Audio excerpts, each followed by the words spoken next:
സർക്കാർ ഈ പറയുന്ന ഭാരതാംബയുടെ ചിത്രത്തിന് മുന്നിൽ പൂജിക്കാൻ, ആ ഭാരതാംബയുടെ വിത്തിൻ ഇൻവേർട്ടഡ് കോമ പൂജിക്കാനും പോകുന്നില്ല, ഏതെങ്കിലും തരത്തിൽ പോയി നിലവിളക്ക് കൊളുത്താനും പോകുന്നില്ല. കാശ്മീരില്ലാത്ത ഒരു മാപ്പിന്റെ പശ്ചാത്തലത്തിലാണ് നിങ്ങൾ ആ ചിത്രം അവിടെ വെച്ചിരിക്കുന്നത്. നോക്കൂ, അത് രാജ്യദ്രോഹമല്ലേ? ഏതെങ്കിലും തരത്തിൽ മാപ്പിനെങ്ങനെ നമ്മൾ ഏതെങ്കിലും തരത്തിൽ ഒരു സോഷ്യൽ മീഡിയയിലോ അതല്ലെങ്കിൽ നമ്മളുടെ ഏതെങ്കിലും മാധ്യമത്തിലോ എന്തിനേറെ ഒരു കുട്ടി വരച്ചു വെച്ചാൽ പോലും ആ കുട്ടിയോട് രക്ഷിതാക്കൾ പറഞ്ഞു കൊടുക്കും, അല്ലെങ്കിൽ അധ്യാപകർ പറഞ്ഞു കൊടുക്കും, കാശ്മീർ ഇല്ലാത്ത ഭാരതം എന്ന് പറയുന്നത് പാകിസ്ഥാന്റെ ആശയമാണ്. ആരിഫ് മുഹമ്മദ് ഖാൻ നേർക്കുനേർ നിന്നുകൊണ്ട് മണ്ടത്തരങ്ങൾ വിളിച്ചു പറയുന്ന ഗവർണറായിരുന്നുവെങ്കിൽ രാജേന്ദ്ര ആർലേക്കർ ഗൂഢമായ നീക്കത്തിലൂടെയാണ് ആ ഫാസിസ്റ്റ് ലക്ഷ്യത്തിലേക്ക് എങ്ങനെയാണോ ഒരു സമൂഹം പൊരുതി നിൽക്കുന്നത് ആ പൊരുതലിനെ വെല്ലുവിളിച്ചുകൊണ്ടിരിക്കുന്നത് എന്നുള്ളതാണ്. എനിക്ക് കേരളത്തിലെ ബഹുമാനപ്പെട്ട ഗവർണറോട് ചില ചോദ്യങ്ങളുണ്ട്. അതിൽ ആദ്യത്തെ ചോദ്യം, അങ്ങയുടെ ഈ രാജ്ഭവനിൽ വെച്ചിരിക്കുന്ന ഈ ഭാരതാംബ എന്ന് പറയുന്നത് ഏതു നിയമപ്രകാരം, കോൺസ്റ്റിറ്റ്യൂഷൻ്റെ ഏത് ആർട്ടിക്കിൾ പ്രകാരമാണ്, അല്ലെങ്കിൽ പാർലമെന്റിലെയോ ഏതെങ്കിലും നിയമസഭയിലെയോ പാസാക്കിയ ഏതെങ്കിലും ദേശീയമോ സംസ്ഥാനത്തെയോ ചിഹ്നത്തിൻ്റെ ഭാഗമായി വരുന്നതാണ് എന്നുള്ളതാണ് എൻ്റെ ആദ്യത്തെ ചോദ്യം. അങ്ങേക്ക് അങ്ങയുടെ സ്വകാര്യ വസതിയിൽ അല്ലെങ്കിൽ അങ്ങയുടെ ഔദ്യോഗിക വസതിയിൽ അങ്ങേക്ക് ഇഷ്ടപ്പെട്ട ദൈവങ്ങളെ ആരാധിക്കാനും സിനിമാ താരങ്ങളുടെ ചിത്രങ്ങൾ വയ്ക്കാനും ക്രിക്കറ്റ് താരങ്ങളുടെ ചിത്രം വയ്ക്കാനും ഒക്കെയുള്ള അവകാശമുണ്ട്. അതിനെയൊന്നും നമ്മൾ ആരും എതിർക്കുന്നില്ല. പക്ഷേ അതിൻ്റെ മുന്നിൽ പോയി പൂജ നടത്തി ഒരു സർക്കാർ പരിപാടി തുടങ്ങണമെന്ന് പറയുമ്പോൾ മതേതര ഭാരതത്തെ സംബന്ധിച്ചിടത്തോളം അത് സാധ്യമല്ല എന്നുള്ളതാണ് ഇന്നലെ ഇടതു സർക്കാർ കാണിച്ചു കൊടുത്തത്. അപ്പോൾ എൻ്റെ ചോദ്യം ഇതാണ്, നമ്മുടെ രാജ്യത്ത് നിലവിലിരിക്കുന്ന ചില നിയമങ്ങളുണ്ട്. ആ നിയമങ്ങളിൽ ഒന്ന് 1950 the emblems and names, the prevention of improper use act എന്ന് പറയും. അതിൽ 28ഓളം ഭാഗങ്ങളുണ്ട്. അതിൽ തന്നെ വിവിധ എംബ്ലത്തെക്കുറിച്ച് വളരെ കൃത്യമായിട്ട് പരാമർശിക്കുന്നുണ്ട്. ഈ രാജ്യത്ത് ഒരു കാരണവശാലും തെറ്റായി ഉപയോഗിക്കാൻ പാടില്ലാത്ത ഈ എംബ്ലംസിൻ്റെ ഏത് എംബ്ലത്തിലാണ്, ഏത് സെക്ഷനിലാണ്, എത്രാമത്തെയാണ് അങ്ങ് ഉപയോഗിച്ചിരിക്കുന്ന ഭാരതാംബയുടെ ചിത്രം വരുന്നത് എന്നറിഞ്ഞാൽ കൊള്ളാം. അതിൽ പറയുന്ന പതാക ഏത് എംബ്ലത്തിൻ്റെ ഭാഗമായിട്ടാണ് ഉള്ളത് എന്ന് അറിഞ്ഞാൽ കൊള്ളാം. രണ്ടാമത്തത് 1971 prevention of insult to national honour act പ്രകാരം നാഷണൽ ഫ്ലാഗിനെയും നാഷണൽ ആന്തത്തെയും ഇന്ത്യൻ കോൺസ്റ്റിറ്റ്യൂഷനെയും ഏതെങ്കിലും തരത്തിൽ വികൃതമാക്കുകയോ മോശമാക്കുകയോ അപകീർത്തിപ്പെടുത്തുകയോ ചെയ്തു കഴിഞ്ഞാൽ അത് ഒരു ശിക്ഷയാണ് എന്ന് പറയുന്നുണ്ട്. അപ്പോൾ ഇതുപ്രകാരം 1971 prevention of insult to national honour ആക്ടിൽ ഭാരതാംബ എന്ന് പറയുന്ന ആശയം അടങ്ങിയിട്ടുണ്ടോ? ഈ മാപ്പ് അതിൽ കാണാൻ സാധിക്കുമോ? ഇതാണ് എൻ്റെ രണ്ടാമത്തെ ചോദ്യം. വെല്ലുവിളിയായി മാറുന്നത് എങ്ങനെയാണ്? ഞാൻ പ്രേക്ഷകരോട് തുടക്കത്തിൽ സൂചിപ്പിച്ചതുപോലെ ഒരു ഫാസിസ്റ്റ് പ്രവണത എങ്ങനെയാണ് കടന്നു വരുന്നത്? ഐതിഹ്യങ്ങളെ ചരിത്രവൽക്കരിക്കാനുള്ള ഒരു ശ്രമം എപ്പോഴും ഒരു ഫാസിസ്റ്റ് സമൂഹം നടത്തിക്കൊണ്ടിരിക്കും, ഫാസിസ്റ്റ് ഭരണാധികാരികൾ നടത്തിക്കൊണ്ടിരിക്കും. യഥാർത്ഥത്തിൽ ഭാരതാംബ എന്ന് പറയുന്നത് ലീഗലായോ കോൺസ്റ്റിറ്റ്യൂഷണലോ ആയ ഒരു സംജ്ഞയേ അല്ല. അത് നിയമപരമായോ ഭരണഘടനാപരമായോ ആയ ഒരാശയമേ അല്ല. എന്നാൽ അത് സാംസ്കാരികമായ ഒരാശയമാണ് എന്ന് ഞാൻ സമ്മതിക്കും. കാരണം അത് നാടകത്തിൻ്റെ ഭാഗമായിരുന്നു, അത് കവിതയുടെ ഭാഗമായിരുന്നു. ഒന്നും ചെറുതല്ലാത്ത രീതിയിൽ വലിയ രീതിയിൽ നമ്മുടെ നാട്ടിൽ വിളിച്ചു വന്ന അസിമുല്ല ഖാൻ എന്ന് പറയുന്ന 1887 ഒന്നാം സ്വാതന്ത്ര്യ സമരത്തിലെ പോരാളികൾക്ക് വിളിച്ചു കൊടുത്ത മുദ്രാവാക്യങ്ങളിൽ ഒന്നാണ് ഈ പ്രധാനപ്പെട്ട മുദ്രാവാക്യമായി പിന്നീട് സംഘപരിവാറുകാർ ആവശ്യത്തിനും അനാവശ്യത്തിനുമായി ഉപയോഗിച്ചു തുടങ്ങിയ ഭാരത് മാതാ കീ ജയ് എന്ന് പറയുന്ന മുദ്രാവാക്യം പോലും. അതൊക്കെ ചരിത്രത്തിൻ്റെ ഭാഗമാണ്. പക്ഷേ അത് സാംസ്കാരികമായിട്ടുള്ള അടയാളമാണ് എന്ന് ഞാൻ സമ്മതിക്കാൻ തയ്യാറാണ്. എങ്ങനെയാണ് സാംസ്കാരികമായ അടയാളമാവുന്നത്? നേരത്തെ ചരിത്രം ഇവിടെ പറഞ്ഞു എന്ന് പറഞ്ഞു. 1873 കിരൺ ചന്ദ്ര ബാനർജിയുടെ നാടകം, ആ നാടകത്തിൽ പറഞ്ഞിരിക്കുന്ന ഒരു ആശയം എന്ന് പറയുന്നത്, ഓർമ്മിക്കണം, 1873 ഈ നാടകം ഉണ്ടാകുന്നതിന് മുമ്പുള്ള ഒരു സാഹചര്യമുണ്ട്. ആ സാഹചര്യത്തെ അന്ന് പ്രകീർത്തിക്കാനും അഥവാ ആ സാഹചര്യത്തെ കുറച്ചുകൂടി ഓർമ്മിപ്പിക്കാനും ബംഗാൾ ഫാമിനടക്കമുള്ള കാര്യങ്ങളെക്കുറിച്ച് കൂടുതൽ ശ്രദ്ധ ഉണ്ടാക്കാനും ബ്രിട്ടീഷ് ഇന്ത്യയെ വെല്ലുവിളിക്കാനുമായി അന്നത്തെ നാടകത്തിൻ്റെ രൂപത്തിൽ എഴുതിയിരിക്കുന്ന ഒരു ഭാഗമാണ്. പിന്നീട് 1882 ഓർമ്മിക്കണം, ബങ്കിം ചന്ദ്ര ചാറ്റർജി സന്യാസി കലാപത്തിന്റെ പശ്ചാത്തലം എഴുതിയിരിക്കുന്ന ആനന്ദമഠ് എന്ന നോവലിലാണ് പിന്നീട് ഭാരതാംബയെക്കുറിച്ചുള്ള പരാമർശമുള്ളത്. നമ്മൾ വന്ദേ മാതരം എന്ന് നമ്മൾ പറയുന്നത് പോലെ. എന്നാൽ നോക്കൂ, 1905 അപനീന്ദ്ര ടാഗോർ ഇത് ഒരു ചിത്രമായിട്ട് വരയ്ക്കുന്നു. അപ്പോൾ ആദ്യഘട്ടത്തിൽ അതൊരു നാടകമായി വരുന്നു. രണ്ടാമത് അത് ബങ്കിം ചന്ദ്ര ചാറ്റർജിയുടെ നാടകമായും പിന്നീട് അതിൽ വന്ദേ മാതരത്തിന്റെ കവിതയുടെ ഭാഗമായിട്ടും വരുന്നു. പിന്നീട് 1905 അപനീന്ദ്രനാഥ ടാഗോറിന്റെ ഒരു ചിത്രമായി വരുന്നു എന്നുള്ളതാണ്. അതാണ് ഞാൻ സാംസ്കാരികമായ അടയാളമാണ് എന്ന് പറയാനുള്ള കാരണം. അങ്ങനെ ചിത്രമായിട്ട് വരുന്ന അപനീന്ദ്രനാഥ ടാഗോറിൽ കാണുന്ന ഭാരതാംബ അല്ലെങ്കിൽ കിരൺ ചന്ദ്ര ബാനർജിയുടെ നാടകത്തിൽ കാണുന്ന ഭാരതാംബയ്ക്ക് നിലവിൽ ഈ രാജ്ഭവനിൽ വെച്ചിരിക്കുന്ന ഭാരതാംബയുമായി ഒരു സാമ്യവുമില്ല എന്നുള്ളതാണ്. ഒന്ന്, അതിൽ ഈ പറയുന്ന ശൗര്യമോ ഏതെങ്കിലും തരത്തിലുള്ള വീര്യമോ ഒന്നും തന്നെ പ്രകീർത്തിക്കുന്നില്ല. അതിന്റെ ഭാഗമായി ഈ പറയുന്ന ധ്വജമൊന്നും പ്രകടമേ അല്ല എന്നുള്ളതാണ്. അതിൽ ഒരിടത്ത് പോലും പരാമർശിക്കുന്നില്ല എന്നുള്ളതാണ് യാഥാർത്ഥ്യം.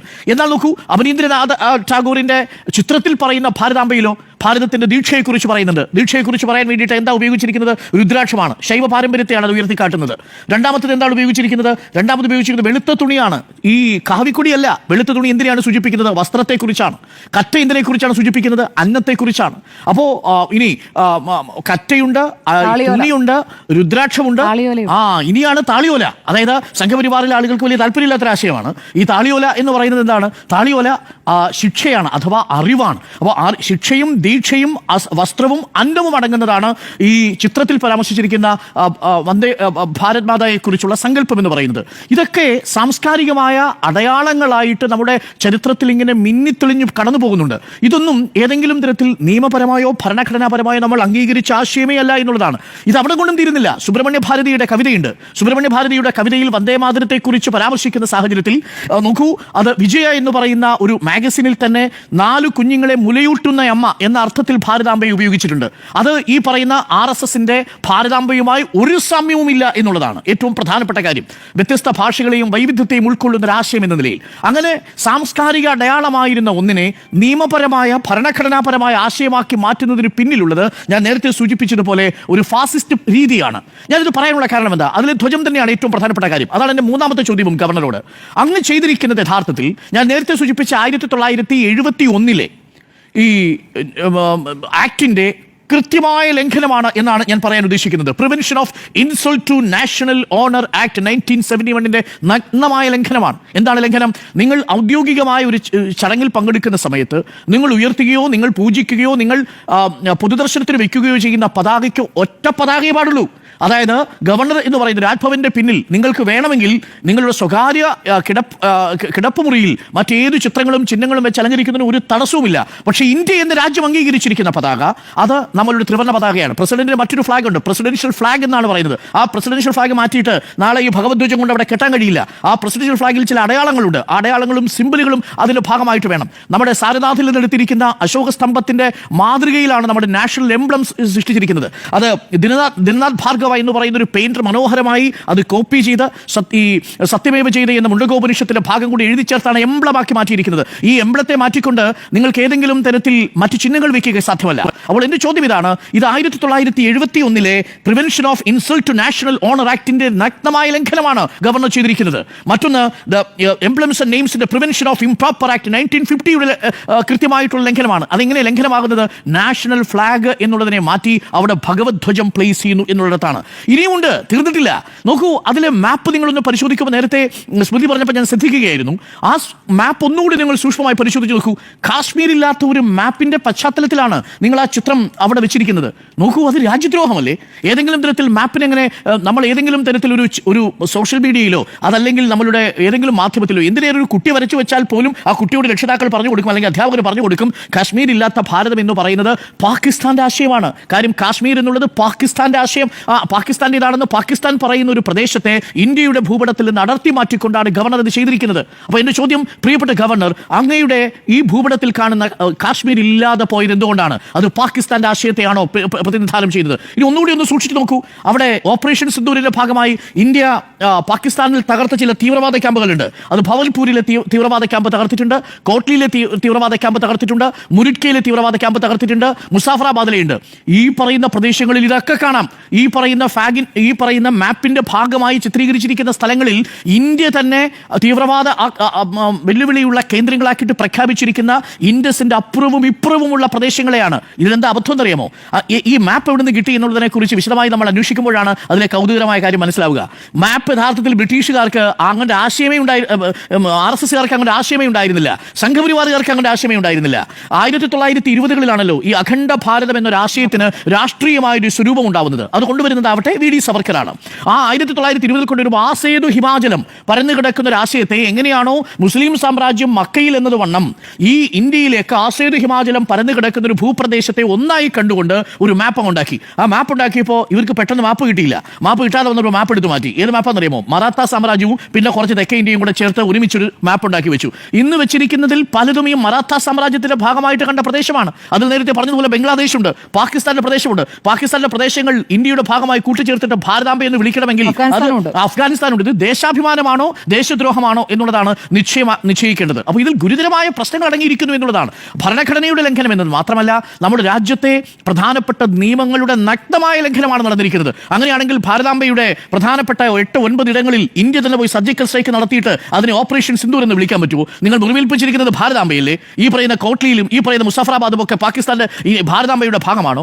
ആ അർത്ഥത്തിൽ ഒരു പൊളിറ്റിക്കലായിട്ടുള്ള മാപ്പിനെ പോലും കൃത്യമായിട്ട് പ്ലേസ് ചെയ്യാതിരിക്കുകയും സാംസ്കാരികമായ അടയാളങ്ങളെ നിയമപരമായ അടയാളങ്ങളാക്കി മാറ്റുകയോ അതിനെ രാഷ്ട്രീയമായ അടയാളങ്ങളാക്കി മാറ്റുകയോ ചെയ്യുന്ന വളരെ കൃത്യമായിട്ടുള്ളൊരു പ്ലോട്ടാണ് അവിടെയുള്ളത്. പക്ഷേ അത് കേരളം പോലൊരു സ്ഥലത്ത് അത് നടക്കില്ല. നമ്മൾ ഈ പറഞ്ഞതുപോലെ നിരന്തരം നമ്മൾ ചോദ്യങ്ങൾ ചോദിച്ചുകൊണ്ടേ ഇരിക്കുന്നു എന്നുള്ളതാണ്. ഇത് ഏതെങ്കിലും തരത്തിൽ സർക്കാരിന് വെല്ലുവിളിയല്ല എന്നാണ് ഞാൻ മനസ്സിലാക്കുന്നത്. കാര്യം സർക്കാർ ഈ പറയുന്ന ഭാരതാംബയുടെ ചിത്രത്തിന് മുന്നിൽ ആ ഭാരതാംബയുടെ വിത്തിൻ ഇൻവേർട്ടഡ് കോമ പൂജിക്കാനും പോകുന്നില്ല, ഏതെങ്കിലും തരത്തിൽ പോയി നിലവിളക്ക് കൊളുത്താനും പോകുന്നില്ല.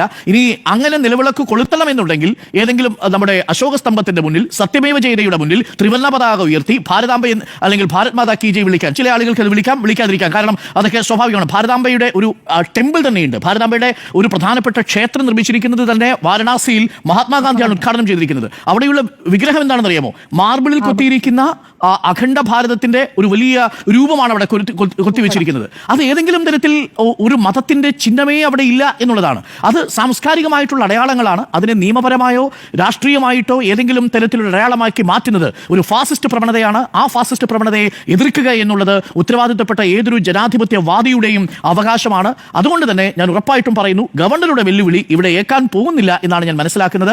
ഗവർണറുടെ വെല്ലുവിളിയായിട്ടിരിക്കും. മിഠായി തെരുവിലൂടെ ഒരാൾ ഇറങ്ങി നടന്നു, മറ്റൊരാൾ ഈ പറയുന്ന പരമാബദ്ധം കാണിച്ചുകൊണ്ട് ഇന്ത്യയുടെ മാപ്പിനെ വികലമാക്കി ചിത്രീകരിച്ചുകൊണ്ട് ഇന്ത്യയുടെ ത്രിവർണ്ണ പതാകയെ അപമാനിച്ചുകൊണ്ട് ഇന്ത്യയുടെ ദേശീയതയിൽ ഒരു സ്ഥാനവുമില്ലാത്ത ഒരു വിഭാഗത്തിന്റെ പരിഭ്രാന്തിയായി ഒരു ഫ്രസ്ട്രേഷൻ എന്ന നിലയിലാണ് അത് കാണുന്നത്. ഒരു കാര്യം കൂടി ഞാൻ പറയാം. RSSന്റെ ആസ്ഥാനത്ത് ത്രിവർണ്ണ പതാക ഉയർത്തുന്നത് 52 വർഷങ്ങൾക്ക് ശേഷമാണ് എന്ന് ഓർമ്മിക്കണം. 2002 52 വർഷങ്ങൾക്ക് ശേഷമാണ് എന്ന് ഓർമ്മിക്കണം. ത്രിവർണ്ണ പതാകയോടുള്ള ഇവരുടെ ബുദ്ധിമുട്ടും നീരസവും എന്താണ് എന്നുള്ളത് മനസ്സിലാക്കാൻ അധികം. RSSന്റെ മുഖപത്രത്തിൽ ഭരണഘടനയെക്കുറിച്ച് പറഞ്ഞിരിക്കുന്നത് എന്താ? ഈ ഭരണഘടനയിൽ എന്തില്ലെന്നാണ് പറഞ്ഞിരിക്കുന്നത് സുജയ?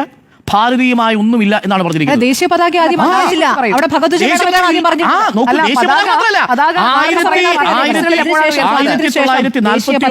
നവംബർ 29 ശേഷം നവംബർ 30 ഓർഗനൈസറിൽ വളരെ വ്യക്തമായി പറയുന്നത് ഈ ഇന്ത്യൻ കോൺസ്റ്റിറ്റ്യൂഷൻ ഇന്ത്യൻ അല്ല എന്നാണ് പറഞ്ഞു വയ്ക്കുന്നത്. ആ കോൺസ്റ്റിറ്റ്യൂഷൻ അംഗീകരിക്കാത്ത ആൾക്കാരാണ് ഇവിടെ ദേശീയതയെക്കുറിച്ച് നിരന്തരം സംസാരിച്ചുകൊണ്ടിരിക്കുന്നത് എന്നുള്ളതാണ് കൗതുകകരമായ കാര്യം.